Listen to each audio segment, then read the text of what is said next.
ജനാധിപത്യ സംവിധാനത്തിൽ ഉണ്ടാകാൻ പാടില്ലാത്ത സംഭവമാണ് ഇങ്ങനെയല്ല ജനാധിപത്യ സമരങ്ങളെ നേരിടുന്നത്.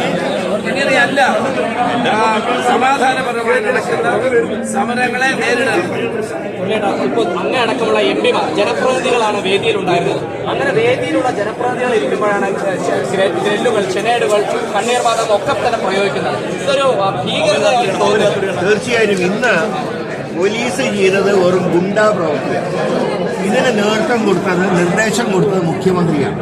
കാരണം നവകേരള സദസ്സ് പൊളിഞ്ഞ് പാളീസായിട്ട് ദേഷ്യം ഇന്ന് അദ്ദേഹം പ്രകടിപ്പിച്ചതാണ് ഇന്ന് പോലീസ് കാണിച്ച ഈ നടപടി.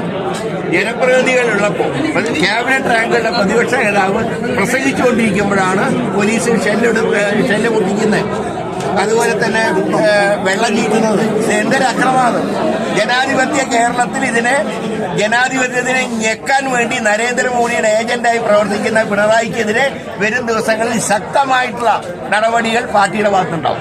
ദിവസം തന്നെ ഞങ്ങളുടെ മാർച്ചിനെ തകർക്കേണ്ട എന്ത് ആവശ്യമാണ്? അപ്പോൾ ഇത് അഹങ്കാരമാണ്, ധിക്കാരമാണ്, ഇത് ഏകാധിപത്യ നടപടിയാണ്. ഇതിന് ഒരു കാരണവശാലും ഞങ്ങൾ അംഗീകരിച്ചു കൊടുക്കില്ല എന്ന് പറയാൻ ആഗ്രഹിക്കുകയാണ്. മാധ്യമപ്രവർത്തകന്മാർ പോലും അതൊക്കെ ശ്വാസതടസ്സം ഉണ്ടായി. മാധ്യമപ്രവർത്തകർ ശരീരം മുഴുവൻ നനഞ്ഞു.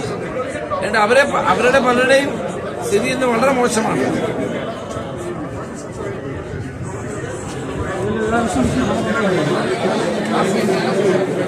ഏറ്റെടുത്തിരിക്കും. ഞങ്ങൾ ഇതിനെതിരെ ശക്തമായി ഞങ്ങൾ പ്രതികരിക്കും. പിണറായി വിജയനേക്കാൾ എത്രയോ വലിയ കൊലകൊമ്പന്മാർ മുട്ടുകുത്തിയ നാടാണ് കേരളം. SRCP ഓടിയ നാടാണ് കേരളം. അത് പിണറായി മനസ്സിലാക്കണമെന്ന് മാത്രമേ ഞാൻ പറയുന്നു.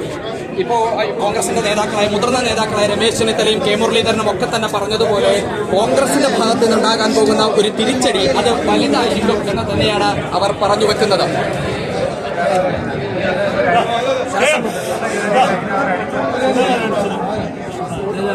ഈ രീതിയിൽ സാധാരണ കൂടുതലായി സാധാരണ ഉള്ളതിനേക്കാൾ കൂടുതൽ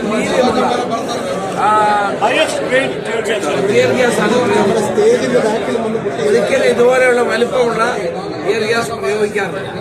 ഇത് വളരെ ആസൂത്രിതമാണ്. മാത്രമല്ല, നേതാക്കന്മാർ പ്രസംഗിച്ചുകൊണ്ടിരിക്കുമ്പോൾ എന്തടിസ്ഥാനത്തിലാണ് ഈ ടിയർ ഗ്യാസ് പ്രയോഗം ഉണ്ടായത്? എന്ത് കാര്യത്തിലാണ്? ഞങ്ങൾക്ക് എല്ലാവർക്കും ശ്വാസം മുട്ടലുണ്ടായി. ഇത് ആർക്കാണെങ്കിലും ഉണ്ടാവില്ലേ? എന്തിനാണ് ഇതൊക്കെ ചെയ്യുന്നത്? ഹൈ ഗ്രേഡ് ആയിട്ടുള്ള വലിയ തോതിലുള്ള ടിയർ ഗ്യാസ് 18 ഷെല്ലാണ് അടിച്ചത്. എല്ലാവർക്കും ശ്വാസം മുട്ടി. എങ്ങനെയോ രക്ഷപ്പെട്ടു. KPC പ്രസിഡന്റ് ഇപ്പോഴും ആശുപത്രിയിലാണ്. അദ്ദേഹത്തെ ശാസ്ത്രമേഖലത്തെ ആശുപത്രിയിൽ പ്രവേശിപ്പിച്ചിരിക്കുകയാണ്. മനുഷ്യത്വരഹിതമായ നടപടിയാണ് ഉണ്ടായത്. ഭീകരാന്തരീക്ഷം ഉണ്ടാക്കാൻ പോലീസ് മനഃപൂർവ്വം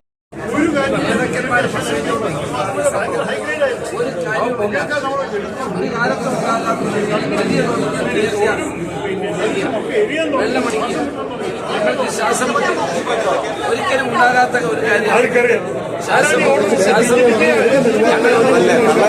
വലിയ പ്രയാസത്തിലാണ് അതാണ് നമ്മളെ കൈകാര്യം ചെയ്യുന്ന മന്ത്രിയാണ്. പോലീസിന് ഇത്തരത്തിലൊരു ഉത്തരവ് നൽകാതെ പോലീസ് ഇത്തരമൊരു നടപടി സ്വീകരിക്കുമെന്നാണ് പോലീസിനെ കയറൂരി ചെയ്യുകയാണ്, എന്തും ചെയ്യാവുന്ന നിലയിലാണ്. വാസ്തവത്തിൽ അങ്ങനെ ഒരിക്കലും പോലീസ് പെരുമാറാൻ പാടില്ലാത്തതാണ്. അപ്പോൾ ഉന്നതങ്ങളിൽ നിന്നുള്ള നിർദ്ദേശമാണ് ഇന്നത്തെ DGP മാർക്ക് തകർക്കണം എന്നുള്ളത്. അല്ലായിരുന്നെങ്കിൽ ഇങ്ങനെ സംഭവം ഉണ്ടാവില്ല. MP-മാരും MLA-മാരും പ്രധാന നേതാക്കന്മാരും എല്ലാവരും ഉള്ള ഒരു വേദിയിൽ ഇത്തരം ഒരു അതിക്രമം ഉണ്ടാകണമെങ്കിൽ കേവലം പോലീസുകാർ മാത്രം വിചാരിച്ചാൽ നടക്കില്ല.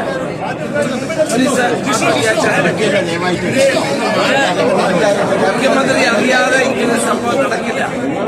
ഇത് DGP മാർക്ക് തകർക്കുക, കോൺഗ്രസ് സെക്രട്ടറികളെ അടിച്ചമർത്തുക എന്നുള്ള ലക്ഷ്യത്തോടെയാണ് ഇത് ആരംഭിച്ചത്.